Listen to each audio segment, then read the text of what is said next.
successful mystery writer of the post-war period is a 36-year-old man named Mickey Spillane. Since he came out of the Air Force, where he was a captain and a flying instructor, he has produced 7 books. Most of them have had to do with a hard-faced, hard-eyed man named Mike Hammer. Although he was born in Brooklyn, Mickey was tired of New York City 8 years ago when he bought 4 acres here to build his home. New York City and his publishers are 60 miles south, down the Hudson River. There he is. Raining, Mickey? Boy, it's coming down. Are those foils standing against the wall? Yeah, this is more of the exercise kick we got. Up here in the country, we haven't got too much to do occasionally, but my buddy and I bought, George Wilson and I bought these foils, and we have at it every once in a while. The only trouble is we got too good for everybody else. There's nobody around to use them but us. Kind of fun. Is that recording equipment you have there? Yeah, this is another way I write. Instead of sitting down with a typewriter, why, quite often I put things directly on the tape. We act them out. And if I want to cut music, I can cut a record and throw it right in with my background for my tapes. You're making a Mike Hammer record, aren't you? Well, we have one here.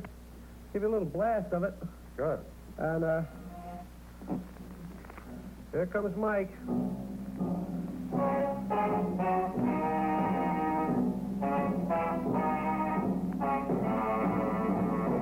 There he is.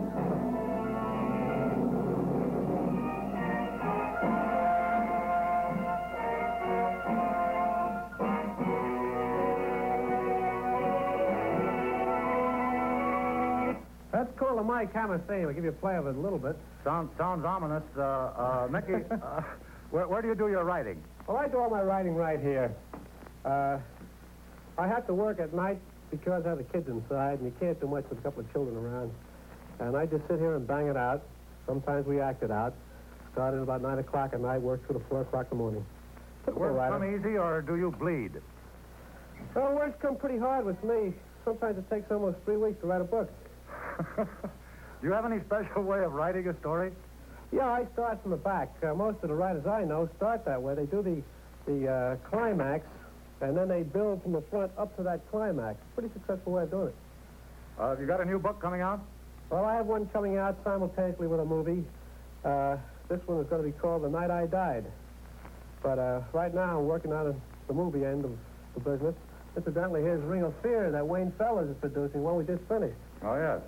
And this is a circus picture. You can see the old tiger jumping through the hoop. Mm-hmm. And it's going to be sort of on the line of something I'm going to do in my next movie. I hope. Mickey, do you have any idea how many copies of your books have been sold? Yeah, they run from about 40 million to 60 million different copies. As a matter of fact, here's quite a few of them lined up here. Here's one in translation in Japanese. You can see these start backwards. This is My Gun is Quick, and here's a French translation, which I can't read. A lot of others in different languages. I've even been translated into English. This one's proud of. Don't I see some guns on the wall over there? Yeah, I collect these things. A lot of friends of mine who correspond with me, these are all Mike Hammer fans, know that I collect guns, and we send deactivated models back and forth. Something like this. Here's a P-38, yeah? German gun. Here's one that was made up. This one does not shoot or could never shoot. This was made up for a man to bluff his way out of a concentration camp. He made it pretty well. Well, I suppose a lot of people will complain if I don't ask you if you have any tips for aspiring young writers, Mickey. Yeah, I tell them, just find another racket. But if they really want to get in, there's one way to do it. You sit down and you write, and you keep on writing until somebody...